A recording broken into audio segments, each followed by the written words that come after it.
Any views, discussions, or opinions expressed in this podcast do not represent in any way the opinions or positions of Stanford University, its staff, or its employees.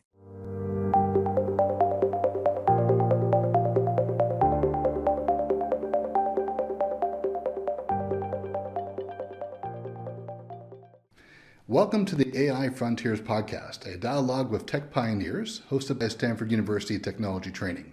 I'm Don Cameron. We are thrilled to have Dr. Alaa Youssef, a postdoctoral fellow in AI ethics and governance at Stanford School of Medicine. Dr. Youssef holds a PhD in health system and population health from the University of Toronto and is a leading expert in responsible AI implementation and evaluation.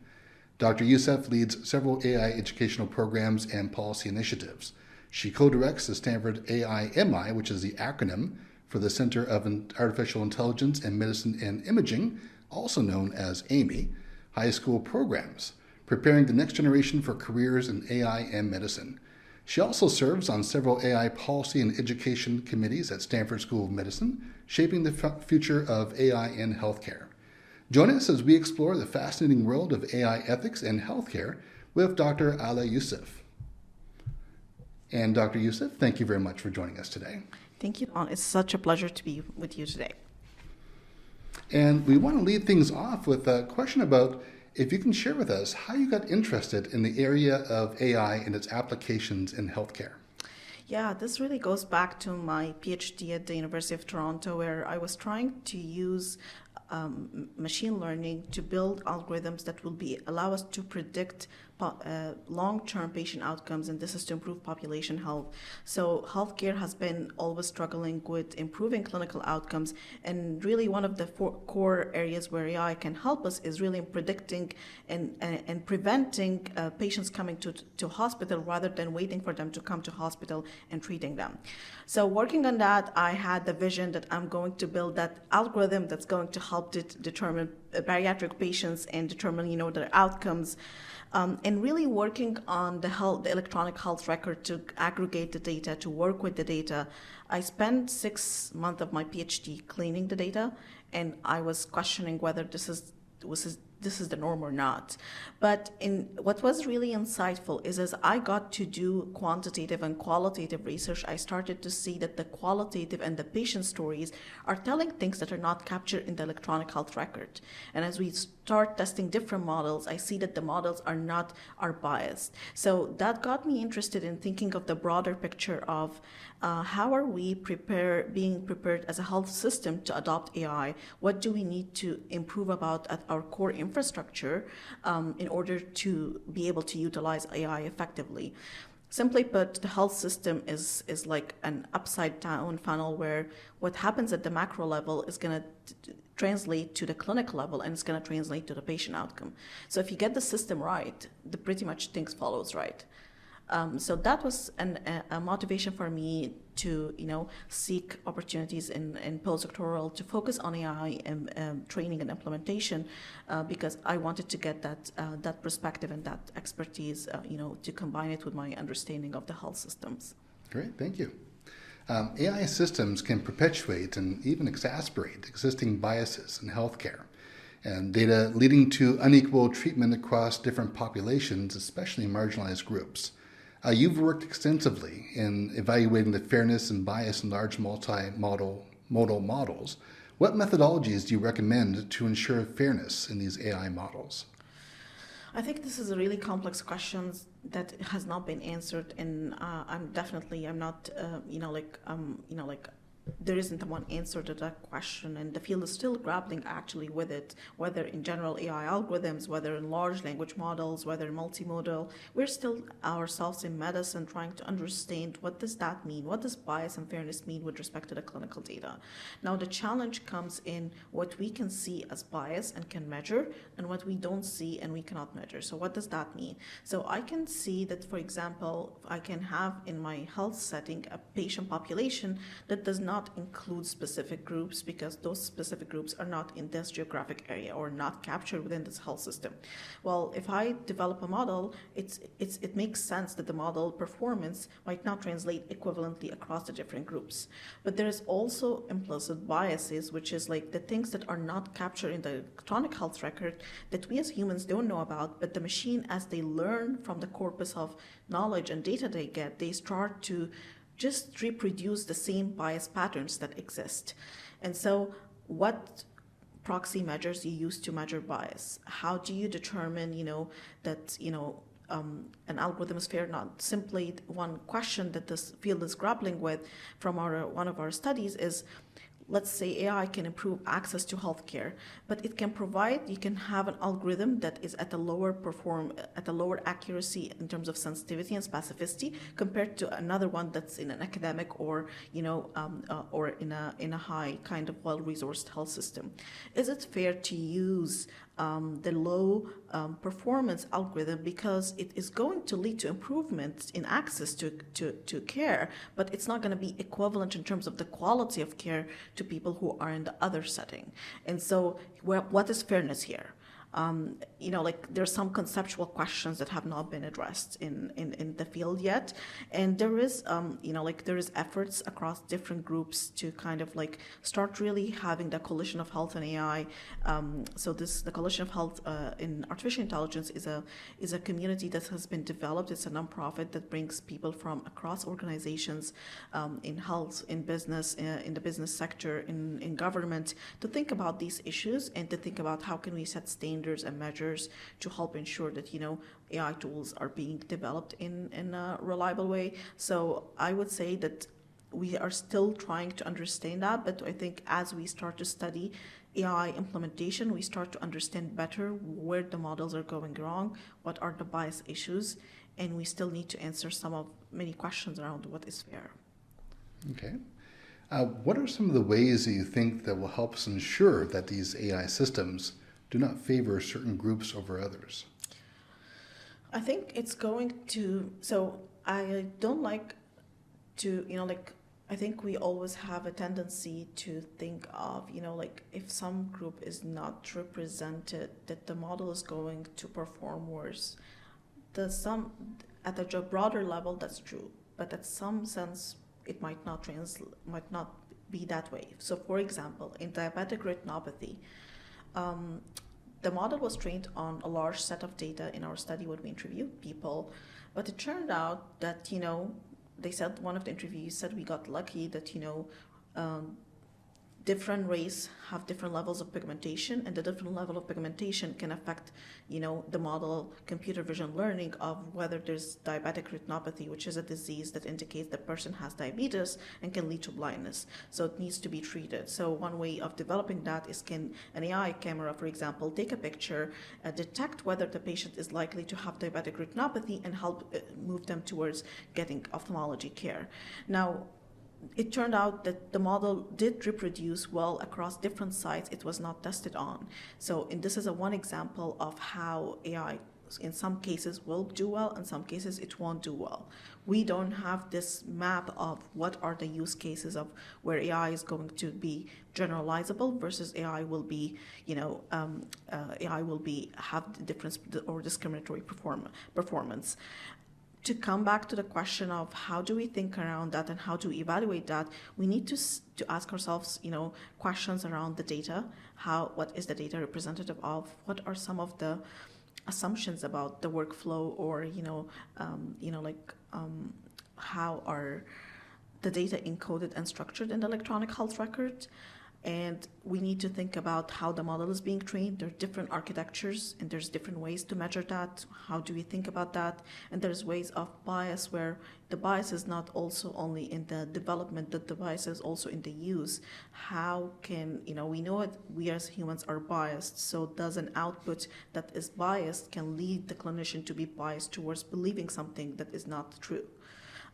So to put that into examples, if that's helpful, if you look at data, so some patients will come to the clinic and then within different hospitals, they can be encoded differently around their visits. So patient visit can mean different things in different hospitals. If I aggregate data across different sites and I don't have a definition of how these variables were defined, then my variable from one site might not replicate in the other site, and that can lead to model bias. Another example is, downstream bias is if you have an algorithm that tends to show, that this is a tumor and shows a heat map. Well, we know from cognitive science that perceptually you will be attracted towards looking towards that component of the image, and it might lead to distract you, or you think that there's something in here and lose attention if there's another tumor fracture in the image that you're not seeing. So this is where, bias has multiple aspects, and it's important to think of bias and evaluation across the pipeline.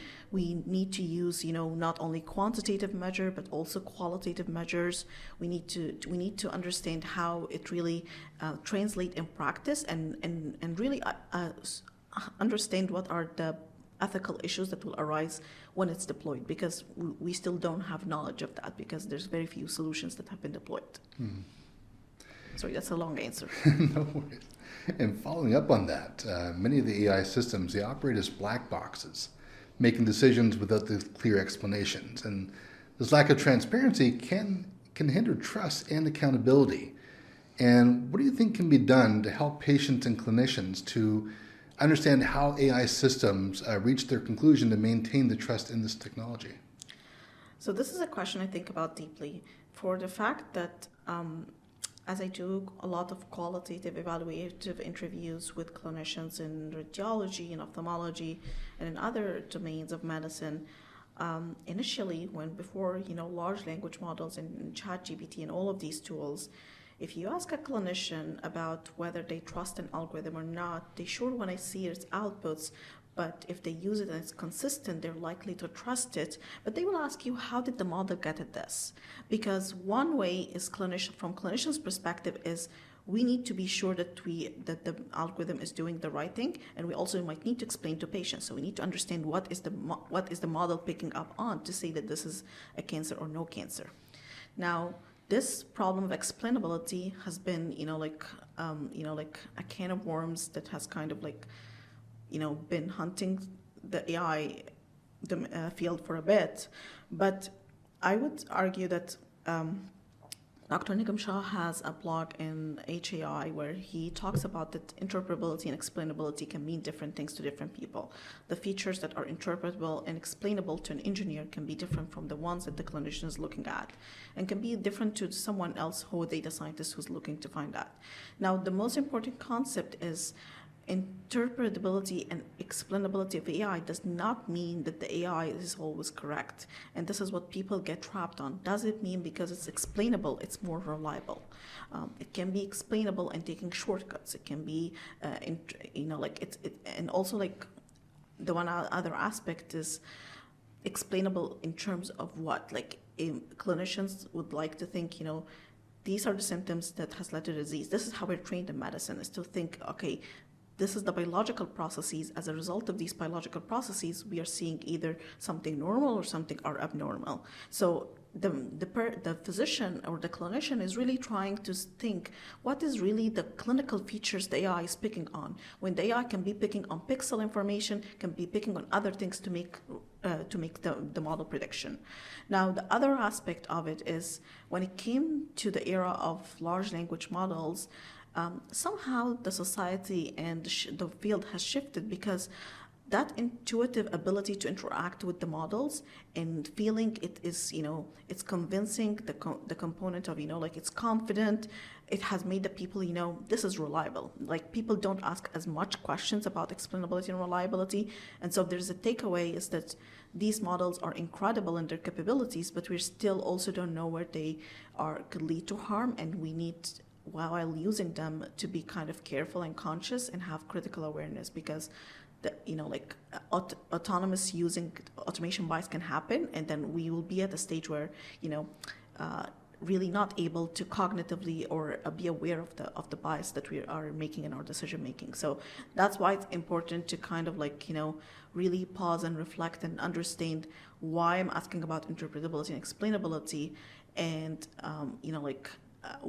this does not, even if it's interpretable or explainable, it should not replace your critical skills of appraising any model, whether large language or small model. When it comes to those models, what kind of applications or tools are the clinicians using? So there is a suite of different tools in medicine that has been, making strides in getting into the clinical care. At the forefront is radiology. So we have over 700 or 800 medical devices, and the reason this is the innovation in deep learning and convolutional neuronal network has shown that the AI can be reliable and see things in images that the radiologist might the radiologist might miss. And so this brings to the fact that an ethical question of, so if there's something that can improve the standard of care, we should strive towards that. Now the problem is, can you validate that it's always going to do better than a radiologist? And another problem and challenge is usually we test the model compared to the radiologist on a single task, but the radiologist is doing 100 other tasks usually when they're doing their own task. So it has been making strides coming into the clinic and towards, being used in radiation therapy, where it has been shown to be kind of really powerful in reducing the radiation dose, because it can allow identifying exactly the area where the radiation therapy need to be localized. There's so many imaging models where it can show where is the cancer. One of the main core components is being used in emergency medicine to identify patients who are coming in with, brain aneurysms or stroke, who would need immediate attention, because minutes, seconds actually can make a difference in their life. So it's powerful in that component. It's also making its way in dermatology and many other kind of medical specialties. I think the biggest kind of hit has been in fields of medicine that has been digitized, and so radiology was the beginning, and then started leading in ophthalmology, dermatology and pathology for sure. The other aspect of AI models is predictive models that can predict outcome. And these models has been shown to be effective, but really they have different performance based on the settings, and can just sometimes be, might be effective in one side, but might not be a useful tool in other side. But with large language models, we're also seeing a lot of new use cases where large language models can be used to improve, workers' productivity, to be able to summarize, to be able to help with billing and health insurance documentation, policy. So there's a lot of things that AI use cases that are going to come up as a result of the generative AI era. When it comes to policy, I want to turn to talk a little bit about personal health data. Mm-hmm. And so when you're training the AI system, it requires this vast amount of this personal health data, raising concerns about PHI, data breaches, unauthorized access. And are patients fully informed about how the data will be used, and do they give consent for the usage? Yeah, so definitely patients have to give consent for the use of their data. Part of this is patients, when they come to hospital for care, they consent that their data can be responsibly used for research as part of their, as part of their clinical care. Now, it's important to note that in most cases, you don't train the algorithms using identified information, whether images or text. You need actually to stripe out a lot of the identifiable information to make it de-identified. So the 18 variables that are considered personal health information need to be stripped out before we can use that. So that's actually one of the components that leads to barriers in using large data, because that process of a de-identification and validation that it is not including PHI takes a lot of time. Now, the second aspect of it relates to patients are informed. Well, it's an open question of, as we get having AI as part of the clinical care, as we get to use much of the data for developing AI algorithms, do we need to reconsider how we talk with patients around the use of their data in AI? And most of the hospitals and most of the systems actually are the reason there are barriers for building models in healthcare is because everyone is protective of the data, because no one wants to get into the liability of a HIPAA breach or a PHI. So that's a big actually consideration in medicine. And I think in our study on organizational readiness, we found that, it's important for privacy and governance offices to ensure that, yes, promote the public good is good, but not at the risk of risking anything related to patient privacy.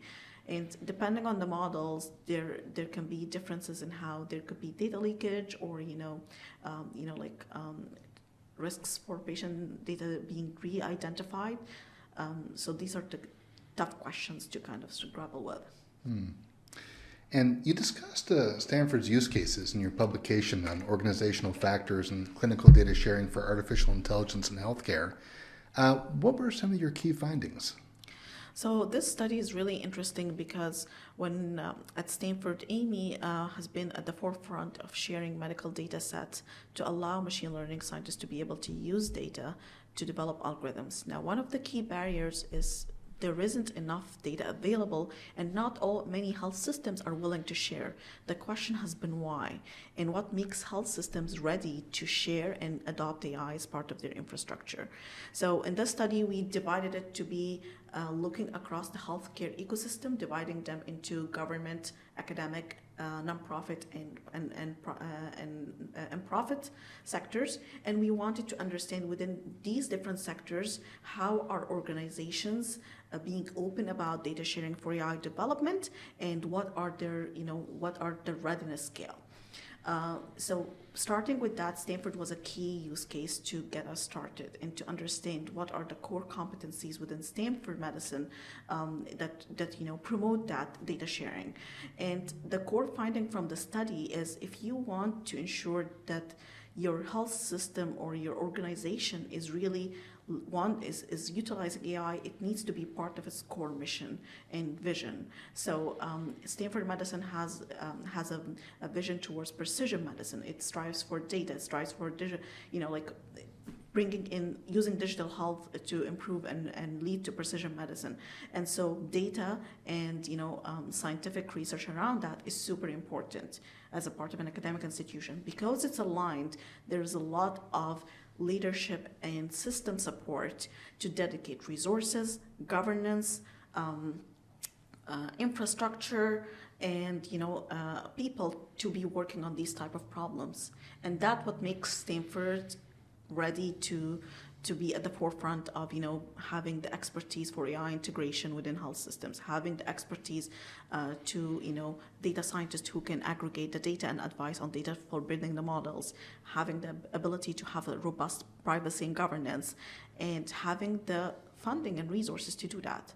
Now, many of the health systems do not have that. And even health systems that have resources have been more, some organizations are very restrictive towards releasing data. And why could this be?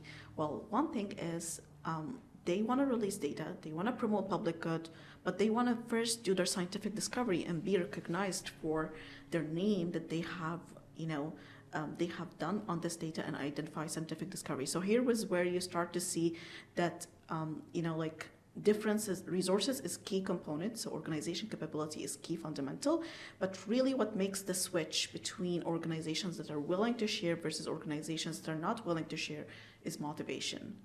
And this was the key core component of that alignment was key. Now, it's very interesting that aspect that we saw that made difference across some other use cases has been incentives. If you're able to provide the right incentives, you're able to push organizations that are not willing to share or to be AI ready to be AI ready. One of the core examples comes from COVID-19 and how government NIH funding towards data sharing consortium and AI required that there's a large number of diverse centers, and that got people to feel that we need to get our infrastructure, we need to be able to collaborate with the different centers, and we need to find a way to collectively aggregate the data in a secure way. And so a lot of minds came in to kind of put that, and that promoted actually building the first representative medical imaging data, such as MEDRIC, for example, that is representative of the US population. Because there's so much specific effort have been put into that. Now you come onto the for-profit sector. Well, for-profit sector, they are broken into so-called data brokers. Their core component is for them to share data It needs to be, again, part of their motivation, and they can be sharing this data for financial component. So they're, it's part of the selling and being able to gather data. But then also they can be getting data, but they are not investing in the data sharing because they're not the owners of the data. They are just, they have contracts with the health systems to use the data to build cloud infrastructure, to build, pipelines, but not to have the capability to do data sharing. And so the other key finding for us was who really controls the release of data and the development and advances in AI in medicine is truly healthcare centers because they have the patient data.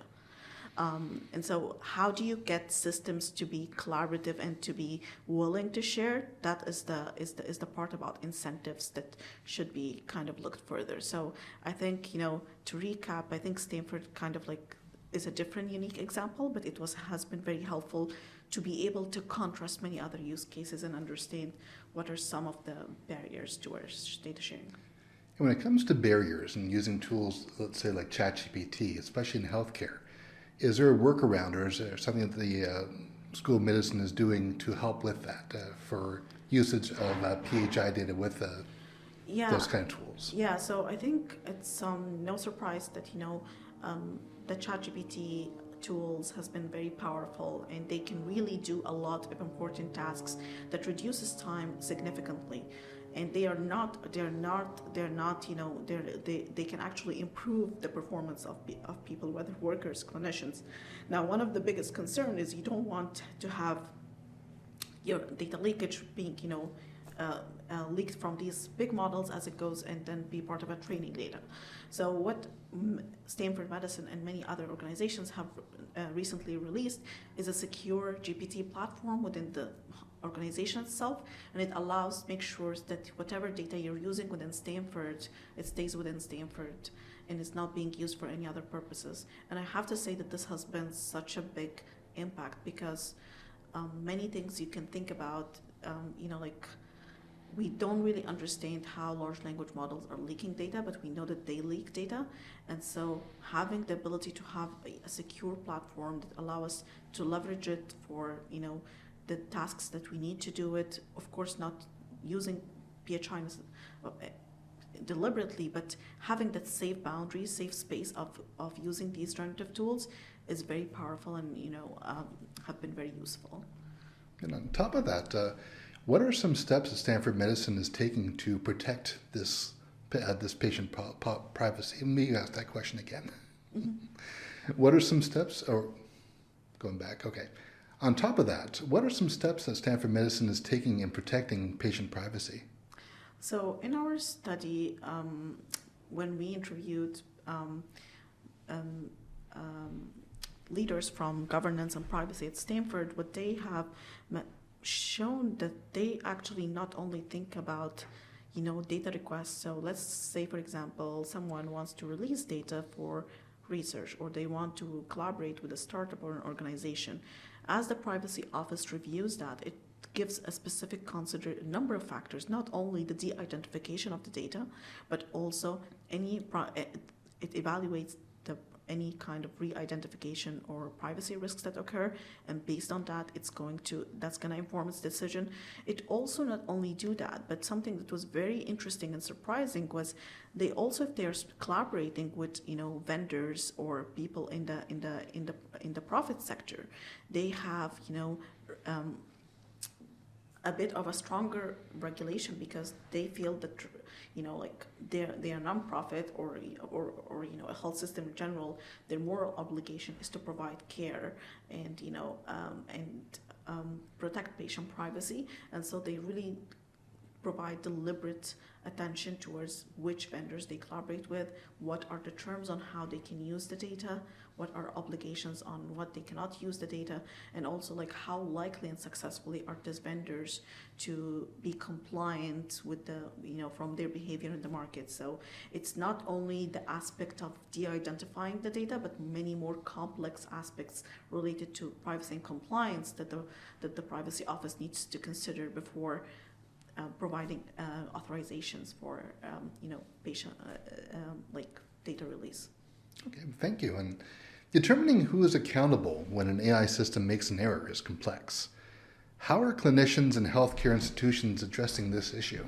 So I have to say that this is another unsolved question. Many of the questions actually seems to be unsolved, but this is a big concern for clinicians and and patients, because patients want to ensure that the care they get is safe, and if harm occurs, someone is accountable.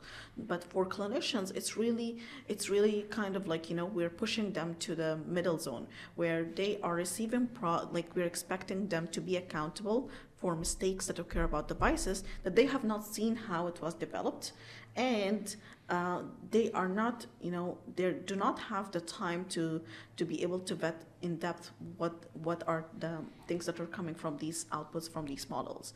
So their role is to provide patient care, but we hold them accountable because we say these devices are supposed to assist you in decision making and not to replace decision making.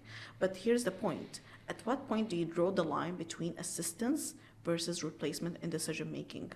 If the algorithm shows me that there's a tumor and I keep thinking a lot, even if I don't make the wrong decision, that if I spending more time on one image than I would have normally done, then AI have not added efficiency to my workflow.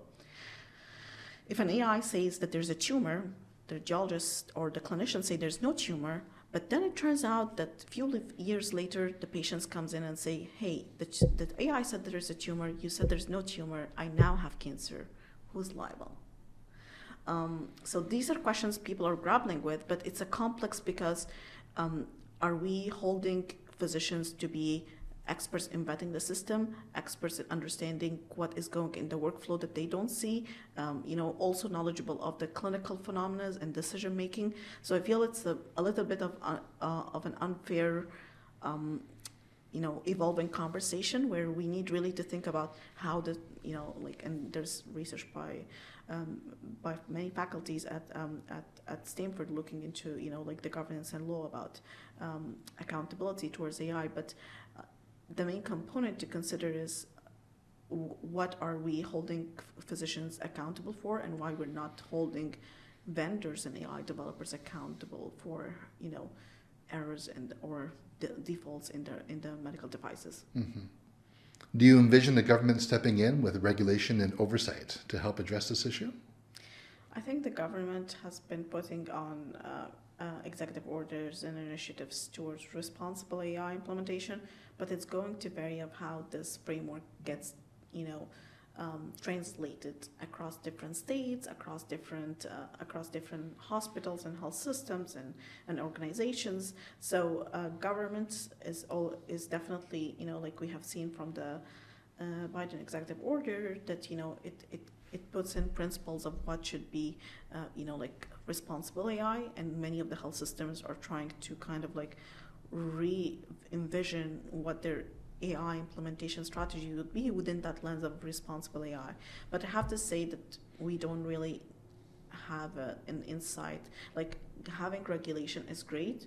Showing that the regulation creates impact and does not restrain is another thing. And we have not had in medicine,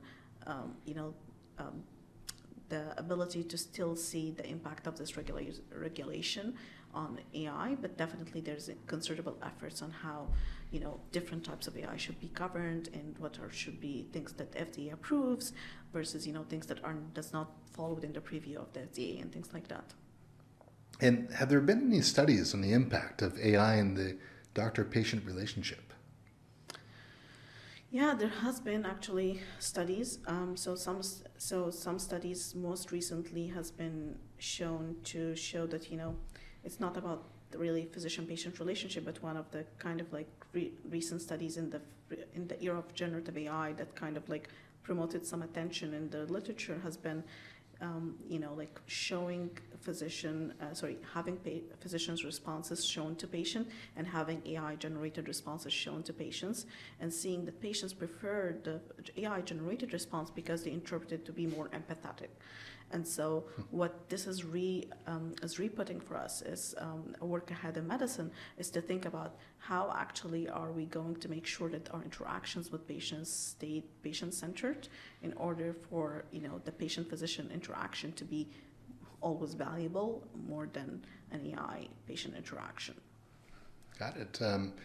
Another important area of concern involves the equity of access to the new technology. And the availability of AI technologies may be limited to well-funded healthcare institutions, creating disparities in access to advanced medical care. There will be undoubtedly be global inequality. And how do you feel this issue is being addressed? So unfortunately, this issue is not being addressed at all because it's like the infrastructure requires putting. Everyone wants to work on the AI because that's the shiny, shiny object. But what is underneath the shiny object that makes this object shines is the infrastructure, and what is the benefit for companies to build that infrastructure? They are interested in building products and selling these products.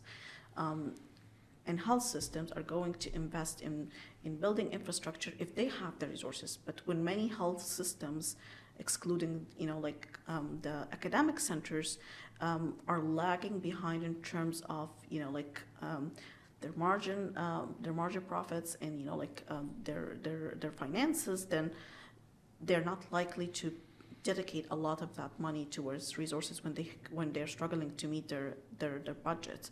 So unfortunately, that puts us at a quandrum where institutions that have the infrastructure is really able to adopt AI, and organizations that do not have that infrastructure are lagging behind.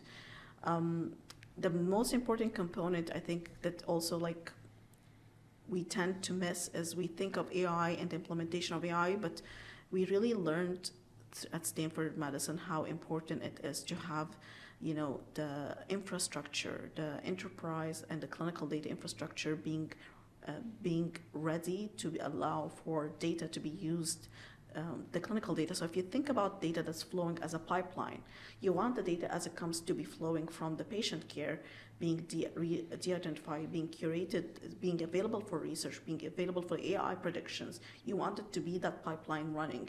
But if you have a format in your data and your infrastructure, and there is a gap, or there is there's a barrier for this data to be ready, then you cannot really utilize the AI to make predictions and improve your care. And so building that infrastructure requires resources, and who put that resources in is not something that has been settled. So it's leading to some disparities for sure. Are there any quality standards or safety protocols associated with the application of AI in healthcare? I think there is increasingly starting to be quality standards or best practices. The Coalition for Health, for example, is releasing, has been working on building standards for AI evaluation and assurance of its quality, and also NIST and other government entities are also have released, some things related to quality standards of AI. So there is some efforts; it's still ongoing. And what do you think will be the impact of AI in future employment in healthcare? And do you feel that there will be displacement for certain roles? I don't think there will be displacement. I envision that, in fact, AI will make healthcare for the first time more efficient, because the biggest barrier, linking back to my PhD, is healthcare administration. And if we can get healthcare administration right, if we can empower people to do the jobs they like and to revert the tasks that are tedious or that are not enjoyable towards AI, if they're reliable, that we have an efficient system that operates around, productivity, around workforce fulfillment, reduce burnout, and that is going actually to improve the economic cycle of healthcare more than anything. Because I think it comes down at the end of the day to whether the work we're doing we feel is meaningful and enjoyable or not.